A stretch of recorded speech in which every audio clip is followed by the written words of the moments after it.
Okay, well, thank you so much indeed for the invitation to present. I haven't caught all of the sessions that you've had today, but you'll probably find this is slightly different.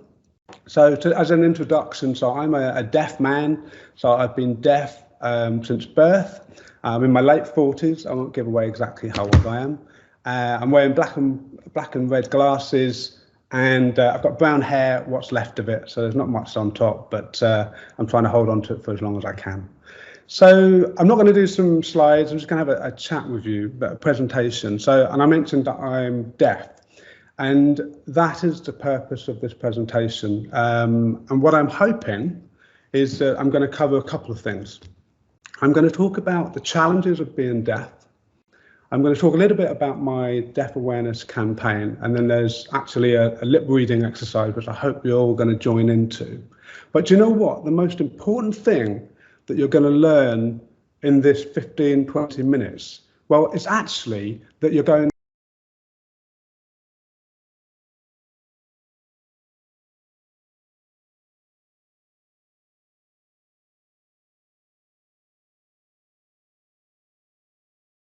Now, I'm assuming you didn't hear that. I've done these kind of presentations before, so yes, I think a message just popped up, but I muted myself by accident. I did that deliberately, and I've got a question for you. Put it in the chat.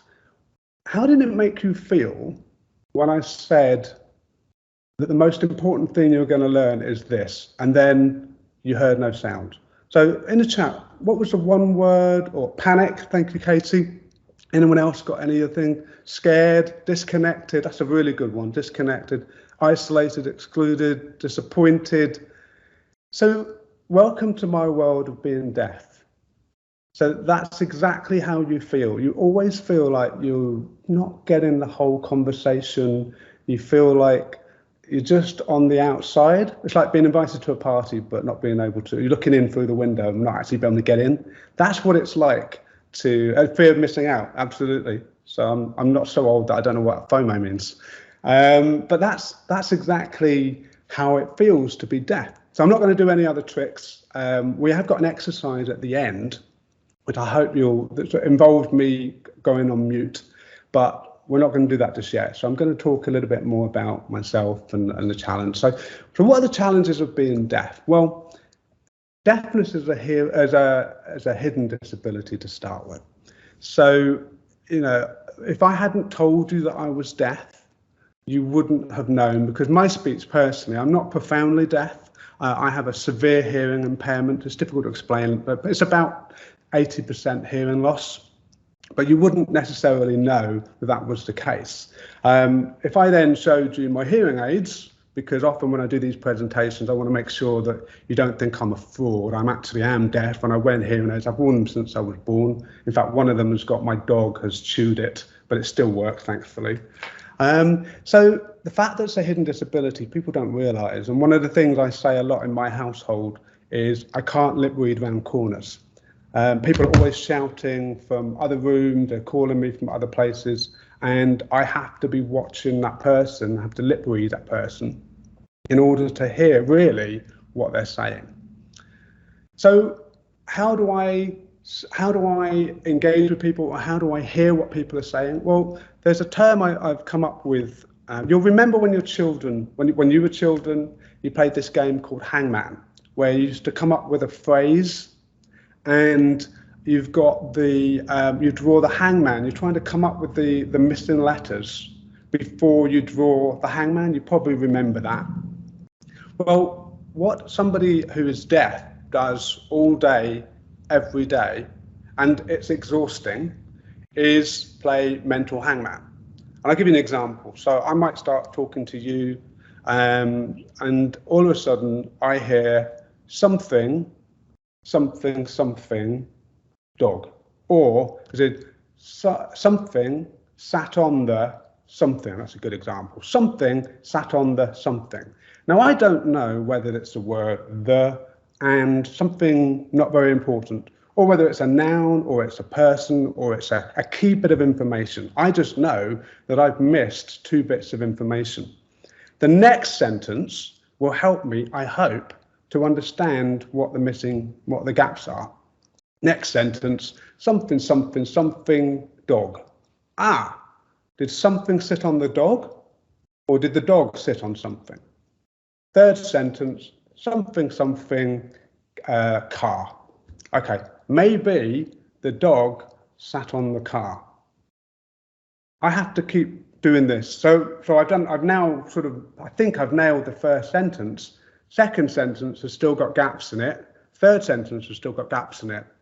Fourth sentence hopefully will help me fill in the gaps of the previous sentences that I've just misheard. So you do that all the time, and it's exhausting. It really is exhausting. So whether you're doing face-to-face in a meeting, I do lots of workshops. So if I've got 10 people in a room, the other thing I do is the meerkat. So because I have the lip read, I don't hear what's being said until I zone in on the lips that are moving. So I'm like a meerkat. I hear noise and I'll go like, who's that? And you start looking across the room, trying to find out what was said. Eventually, you see the lips moving, and then you start to hear and you piece it all together. And what I say is that I hear about 20%, I lip read about 40%, and then I make up the rest. And that making up the rest is what this mental hangman is all about. Teams is an interesting thing. And do you know what? Teams has been a really, it's been revolutionary for people who are deaf. And certainly myself, obviously with the pandemic, it's been very difficult in groups of people. But when you have teams, it is very good, but it's still not perfect. So you have subtitles along the bottom. Now, if you talk to people in the deaf community, they tend to call them craptions rather than captions, because it's not bad, but it's not great. So what happens is you start listening to somebody to talk, and then you've got the subtitles, and then you understand the context of the conversation. You can kind of pick it all together. But it takes a lot of your brain power. So it's really important that you consider that when talking to somebody who is deaf on the on a Teams call. And obviously, if there's lots of people, I mean, there's about 200, I think, here, also 178. Obviously, we haven't got videos on, but I have the lip read. So I'll be looking for videos, and there might be 20 people on the screen. I have to look around to see who's talking in order to understand what they're saying. So I hear noise, but not necessarily sound until I lip read. So a little bit about my campaign, just briefly talk about this. So I've got this campaign called We Support Deaf Awareness. And the idea being it born out of the pandemic, because people were wearing masks and I was wearing a mask. I was trying to understand what people were saying. And I struggled immensely in all of the doctors' surgeries, the hospitals, the pharmacy, the opticians, the supermarkets. And so I ended up coming up with this campaign. And the idea being that if you see this in a shop window, if you see it in an ER department or A&E department in a hospital, if you see it in a reception area, or if you see it in an office, it tells you that the people who around us in the office, for example, in reception, the receptionists have been through my training, which is free for the NHS, it's free for charities, free for the not-for-profit. And if you're a commercial company, there's a small charge. But basically, it means that the deaf person, when I come in, I can kind of go, do you know what? I don't have to feel embarrassed, because I know that the people who are in this room or in this building have got an understanding of what it's all about. So that was a bit of my campaign. If anyone wants to talk to me about it, then it's I'm not very imaginative. If you email me at simon@wesupportdeafawareness.org, or if you go to wesupportawareness.org, there's more information on there. But, and I know this is a very short session, I want to help you get into the mindset of being deaf. So we're going to play this little exercise now. It's all a bit short and sweet, I apologise, but we're going to play. It says, I am going to go on mute, and I'm going to tell you a couple of things about myself. Now, you will be able to look at my face and lip read, and I want you to have a guess to see if you can understand what I am saying. Okay, I'll do it twice so that you know exactly what we're doing. Okay, so the first sentence I'm going to say, I'll get close to the screen so you can see me. Okay. Right, I'm going to go on mute and I'm going to do the sentence. Okay, ready?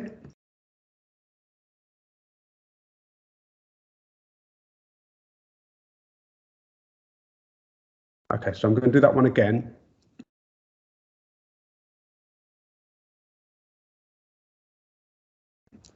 Did anybody, yes, well done, Jonathan. I'm a big football fan. Football fan who supports Man United. Bjorn, football fan. Very good. Now, this is a bit of a, yes, you're picking it up, a Manchester United fan. Right, so what I actually said was this. I'm a big Liverpool football fan, so don't ask me about supporting Manchester United. And the reason I did that one as an example is because often people hear football, support, Manchester United. And so they go, oh, you're a supporter of Manchester United, when actually I'm a Liverpool fan, not Manchester United. So what it means is when you're lip reading, you have to get the whole context of the conversation before you can make an assumption of what you've heard. Okay, so we'll do another one.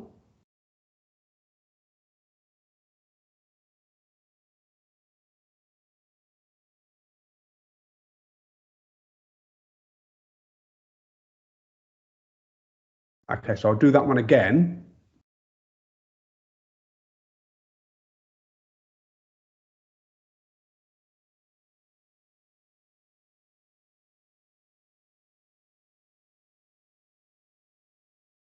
Something in my life. Well done. I love, yes, you got that. So you got bits of it. In my life, yes, something in my life. So you're picking up bits of it. It's quite hard, isn't it? I'm a big music fan. Yes, can't sing to save my life. Well done. Yeah, so what I actually said was, I love all music, from classical, pop and R&B. My favourite period is probably the 80s. I can't sing to save my life. So there we go. So you got that. And I'll do one more. Okay, so we're going to have another go. We'll go one more. And I'll do it twice. Okay.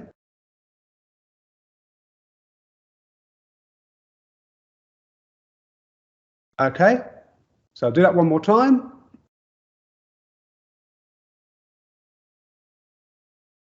Now, did anyone catch that? Yeah, cream eggs. I didn't mention the Cadbury's in the call there. So what I actually said was, I thoroughly enjoyed presenting today, and I hope you found this useful. And the reason I say that is because, you know, the masks are a big thing at the moment. But people, I've spoken to lots of people where, you know, they're playing with the pandemic beard, that I call it. You know, they start playing this, they put their hand in front of their mouth. And the masks are there at the moment. They make it extraordinarily difficult for people who are deaf. But when the masks finally go, things like doing this and talking away, particularly on Teams calls, because you're unaware of the depth of where everyone is, that's an issue that people need to remember. So if you're interested, we've got PepsiCo, we've got Diageo, we've got about 20 NHS trusts, we've got dementia support, we've got lots of small businesses, we've got Unison. So if anyone's interested in learning more about the campaign and would like to, please get in touch. And I don't know whether we've got any time for some questions, if there was anything. Otherwise, reach out to me and I'll do my best to help. Where am I based? I'm based in Basingstoke, about an hour outside of London in the UK. Thank you so much, Simon. I've been looking for a stop tour. I apologise, a bit quiet, a bit quick. No, absolutely. I've been looking forward to this talk ever since I spoke to you last week, I think. So I'm really pleased that you were able to join us today. For those of you that don't know, Simon is doing all of this outside of kind of running a normal kind of, well, I say normal, very kind of intense job as well. So he does this off all of his back, and he's probably on his lunch break right now before going back to work. So so thank you. Before Simon does go back to work, does anyone have any questions that they would like to ask him? If you do, please raise your hand. Do I sign? I do a little bit. Signing, I do a little bit, but not a great deal. I know the alphabet. One of the things people say, if there's no question, one of the people say is, how do I handle accents? So a lot of people talk about accents, and what I say to people is, it you tune into the accent. So I've spent a lot of time in Aberdeen. I'm from the oil and gas industry, and so Aberdeen has got an accent. If I speak to somebody now who's from Aberdeen, it's very easy. If it's someone from Devon, for example, or Cornwall, maybe not quite so much. I might struggle a little bit, but eventually it happens. So that's just one little thing. We have a question from Martin. How to train and deliver it? It's all online, so it's all recorded. It's about an hour and a half in total, but you get, it's all broken down into small modules. So you don't get a degree in deaf studies or anything, but it covers things like the different types of deafness. It talks about what's the difference between profound deafness and mild, and practically what does that mean. Signs to account for that somebody might be deaf. The tools that we use, so signing is one, lip reading, hearing aids, those sort of things. The sunflower lanyard, if you're from the UK, sunflower lanyard is something that we that people use, and also tips on how to have face-to-face conversations, Teams or video calls, and also on the telephone. So unfortunately, on the telephone, it's the hardest thing, but there are some tips that you can apply, which makes it easier for somebody who's deaf. Well, thanks, Simon. That's really helpful. I was just wondering how long that training takes. How long the training? So it's about an hour and a half of my voice droning on about it, but it's there's about 12 modules. So you can go. Some of the modules are like, we've got a video that maybe 40 seconds to 9 minutes, but typically they're about 3 to 4 to 5 minutes, and there's a multitude of those in each of the videos. So in each of the modules, so you can go at your own pace. And we've got so far 133,000, but a very large NHS Trust has just signed up, and they've got 28,000 employees, so it'll push it over the 150,000 mark. So it's going really well, and as Phil said, it's just me. It's a challenge, but I'm enjoying it. I'm doing an amazing job. Thanks, Simon. Appreciate that, and you support the right team. Thank you very much.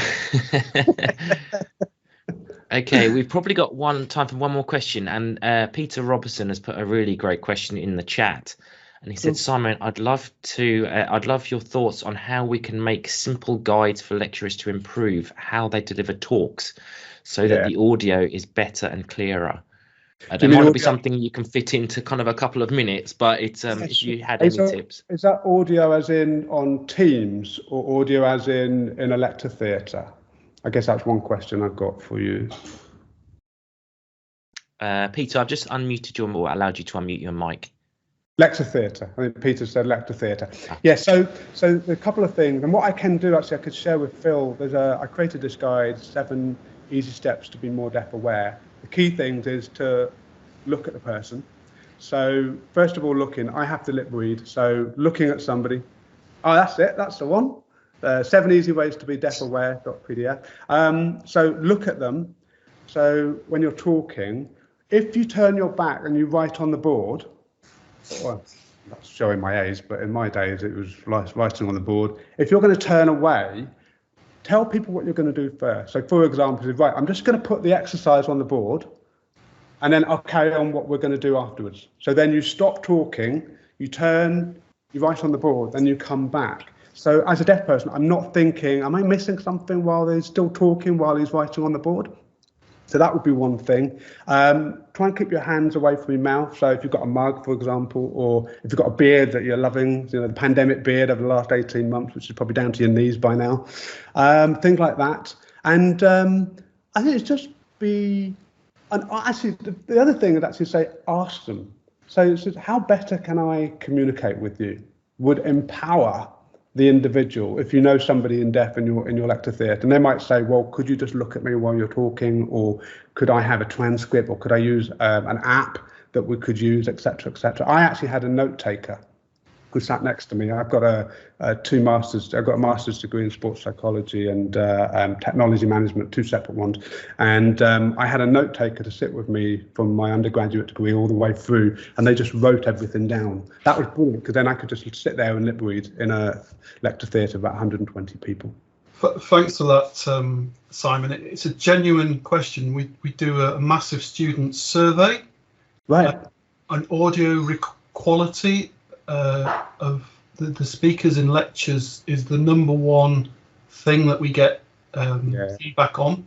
I'd love to work with you on this. I think we can. It's a quick win. And lecture recording, automatic lecture recording software is now used. So that's why. That'd be awesome. And if you can transcribe that for the deaf person, that would be even easier as well. So I'm more than happy to, if you could reach out to me in any way. I mean, Phil's got my details as well. So and in fact, anybody, I'm happy to talk to anybody about this. I'm trying to make it more accessible for people, not from a technology perspective per se, but from the point of view of practical tips that people can do in their organisation to help them better communicate with the deaf and the hard of hearing. Thank you, Simon. And I think that tip of asking the students or asking kind of your colleagues and things what you can do to help them is probably a big take-home message, I think, that people forget about. And I think it's so easy to do that, isn't it? Just ask them. I'm so sorry, but we're going to have to stop because I think everyone is probably, it's time for lunch, and you've probably got to get back to work. But thank you so much for taking the time to be here today.